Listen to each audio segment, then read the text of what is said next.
She enjoys sailing, bike riding, and tent camping. Activities of interest include anything that makes you sweat.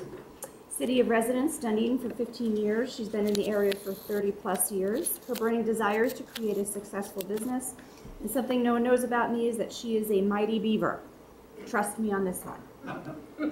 My key to success is faith, perseverance, and adaptability. Please welcome Jeanie Byrd. So obviously I have to explain the beaver comment right away. And the easiest way to do that is to just sing my high school fight song. We are the beavers, the mighty, mighty beavers. Everywhere we go, people want to know who we are, so we tell them, we are the beavers, the mighty, mighty beavers. Amazingly, the other teams never seem to take us very seriously. And when you grow up as a young mighty beaver, it's kind of hard to take yourself too seriously too. So people who know me will tell you that I am all about fun. And I just love doing anything, like I said, anything that makes you sweat, I enjoy it, you know. But when it comes to business, I'm serious as a heart attack. And in my last BNI presentation about 6 months ago, I basically gave the background of how this business ended up happening. Suffice it to say, I didn't grow up as a young mighty beaver saying, gee, I think I want to be a car dealer someday.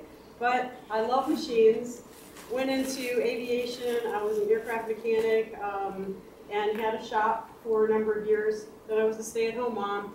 I decided when I got back into the working field that there would be more jobs in automotive than aviation, so I became an automotive service writer. And after getting laid off 8 times in 3 years, I decided it was time to pursue my longtime dream of having my own business. So I opened up this car dealership. And what I want to do this time, rather than giving any background or anything, is tell you a little bit about this business, and particularly some of the things that I've learned about this business in the last 6 months. I had sold cars as part of my function as a service writer at one of my previous places, but I really am not a salesman. I've actually never taken a sales class in my entire life, so I just am me, and I try to represent the cars honestly, and hopefully that works for me. My cars are in the $2,000 to $7,000 range. I say God bless people who can afford a $15,000 to $20,000 car, but I've never been one. So that's why I focus in that range. All the cars I buy are virtually a car that I would buy for myself or my daughters, and that's how I choose them. What I look for in a car is basically reliability in the model, low cost in operating the model, low cost in maintenance, fuel efficiency when possible, but that's not possible in certain types of vehicles. I try to stock a variety of cars. So in general, I'll have, like right now, I think I have 3 vans on my lot. I have 5 or 6 SUVs, a couple of 4-wheel drives. Then I'll have sedans, some mid-size, some small sedans, an occasional sports car. Basically the kind of cars that everybody drives every day in that price range. You're not going to find BMWs and Mercedes on my lot. I'm looking for, you know, the $2,000 to $7,000 car. And lately, I went to auction last week and I finally got my hands on some trucks. I've been trying to buy trucks for 3 months, and I finally got some last week. The price on trucks has been insane lately. Where do I get my cars? There are some trade-ins, there are some private purchases, but in general, most car dealers, we get our cars at auction. And that's one of the biggest things I wanted to address today, because the most common question that I get from people is, can you take me to auction?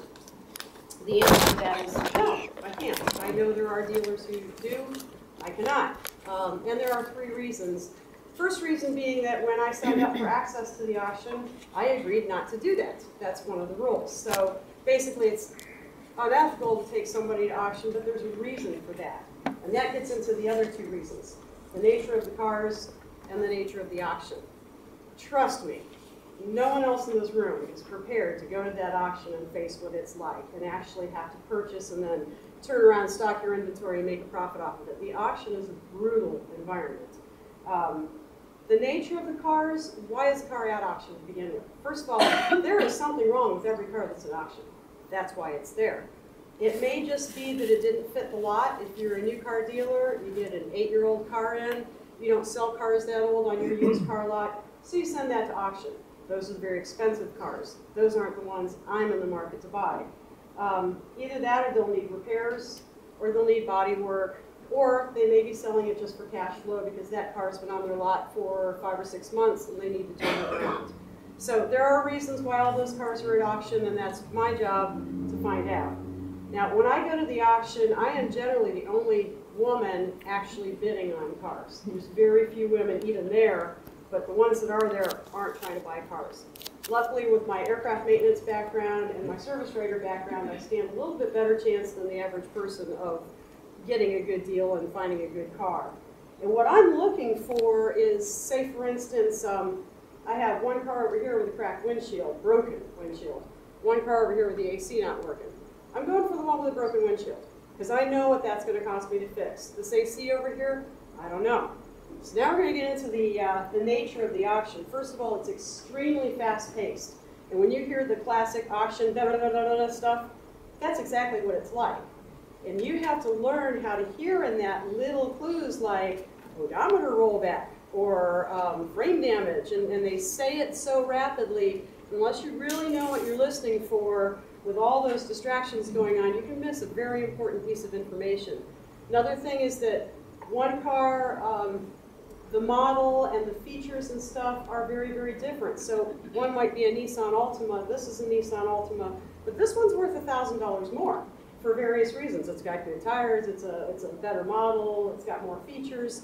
So you have to very quickly assess that information. Plus, you're bidding against other people who also want that car. Other thing that happens at the auction, and there's always sheriffs at the auction, and I have seen dealers escorted out. I've seen everyone in the office get really quiet when one of the dealers in great graphic detail explained what he was going to do to the other guy if he messed with his cars anymore. And that does happen. A dealer will send his car to the auction, and it's been doctored. It was smoking. You get 25 miles down the road, it's smoking again. They sometimes sabotage each other's cars, or they'll sabotage a car they want. You can't sell a car without AC, they'll pull the AC relay. Now when it goes through, it goes for less and they get the car. If they win the bid, they just put the AC relay back in. If they don't, they throw in the garbage, you know. Also, dealers will outbid their own car. So I actually had that happen to me. I paid about $400 too much for a car. When I saw the title and saw who the car was from, I realized that the guy who was bidding against me was the one who owned the car. That was nice. So when we get, I just want to do real quick because I only have a couple of minutes left. When I get the cars in, my partner Jim does the mechanical work to it and gets them all ready. I do the detailing. So I want to show you real quick. This is my favorite thing I just discovered. It's called wax as you dry. You wash the car, you spray this stuff on, you wipe it with this, and you don't have to wax it. It comes out beautiful, no hard water spots. This is a neat thing. I did Mike's car with this colored wax.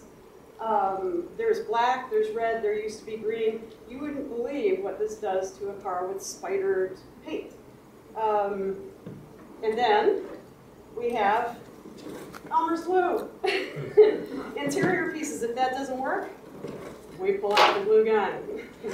One other thing, lighted up newspaper. Best thing to clean your windshields, especially on the inside. And then this is the magic little thing called fabric paint. Yes, we do sometimes have to paint the carpeting because there's so many years worth of coffee in that carpet, I can't get it out. So just some little tricks that we use to get them looking really nice. My goal when I get the car out there is for you to get in that car and feel like you're the first person who has ever sat in this car, even though it's 15 years old. Am I out of time? Okay. All right, I did, real quick, I put an inventory around. I also got 8 more cars last week. So if you guys would take this, and if you're hearing somebody talking about needing a car that's in my price range, there's a pretty good representation on here of what I have actually ready to go.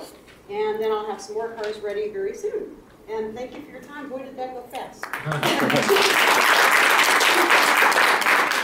Great job, speakers. Now that we know what Tim and Jeannie do, we can work our hardest to pass them referrals next week.